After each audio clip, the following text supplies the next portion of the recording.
The woman was just about to take a shower. Suddenly, two masked men burst in. Without saying a word, they tied Carrie up and dragged her onto a boat. Before Carrie could even process what was happening, she was mercilessly thrown into the ocean. She struggled desperately in the water, but heavy chains were tied around her ankles. She tried with all her strength to break free, but the chains were far too heavy, and she simply couldn't get loose. Soon she lost consciousness from lack of oxygen. But then something unbelievable happened. She suddenly opened her eyes. She realized she could actually breathe underwater. And that wasn't all. Her body seemed to be filled with some mysterious power. She easily snapped the chains apart. Then she quickly swam up to the surface, because she wasn't an ordinary person at all. The story actually began the day before. Carrie had been sentenced to 10 years in prison for arson. Today was the day she was finally released. The moment she walked out of prison, there was no joy on her face, only years of bottled up anger, because the person who really should have gone to prison was actually her mother. Back then, her mother had a conflict with the neighbors. In a fit of rage, she pressured Carrie to set their house on fire. But the fire got out of control, and the neighbor's entire family of 4 died in the flames. Carrie took the blame for her mother and spent 10 years in prison. And during those 10 years, her mother never visited her once. So Carrie deeply resented her. With no money, she had no choice but to walk home. When she finally got there, she gently pushed the door open. She thought her family would be there to welcome her, but there was only a strange man inside. When she got closer, she realized it was her brother Augie. 10 years had passed, and the siblings were both grown up now. After a brief greeting, Carrie pulled out the will their father had left behind. It stated that half the house and the boat belonged to her. She wanted to claim what was rightfully hers, but Augie said he had to go out on urgent business and they could talk about it later that night. After Augie left, Carrie immediately went to the lawyer's office. She wanted to know how much money their father had left. Just shy of 380,000. But she couldn't access the money because her mother had it all. Mom?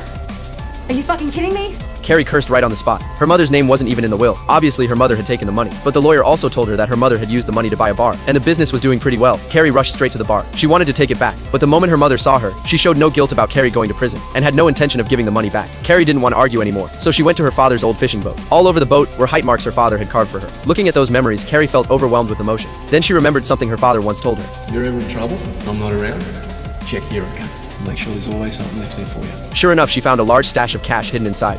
Just then, Augie showed up. Luckily, he wasn't there to take the money from Carrie. He had heard the noise and was worried their mother might take the cash, so he rushed in to protect it. But Carrie started to have doubts. Their father and Augie were both fishermen, so how could they possibly have saved that much money? So she questioned Augie about it. Augie didn't want his sister to know too much, so he handed all the cash to her. He wanted her to go live the life she wanted. But Carrie said she didn't want the money. She wanted to work with Augie and continue their father's work. In a way, it would be honoring their father's memory. Augie couldn't argue with her, so he took her out to sea. They drove the boat to a remote spot. Then a speedboat headed toward them. 2 of Augie's men got off the boat. It turned out Augie had been running a smuggling operation. After the deal was done, Augie told her they had been working with a mysterious group for years. The locals called them the Tidelanders. These people were extremely secretive. Anyone who stepped into their territory would be killed without mercy. Even the police didn't dare get involved. That cleared up some of Carrie's questions. The next day, while she was walking by the beach, a Tidelander woman walked up to her, and she said some strange things to her. You feel it too?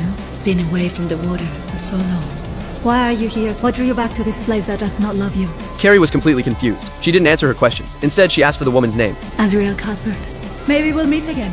Then she turned around and walked away. Carrie was left with a lot of questions. She decided to ask her brother about it. When she got home and was about to take a shower, 2 masked men suddenly burst in, and that led to what happened at the beginning. What she didn't know was that her mother Rosa was behind it.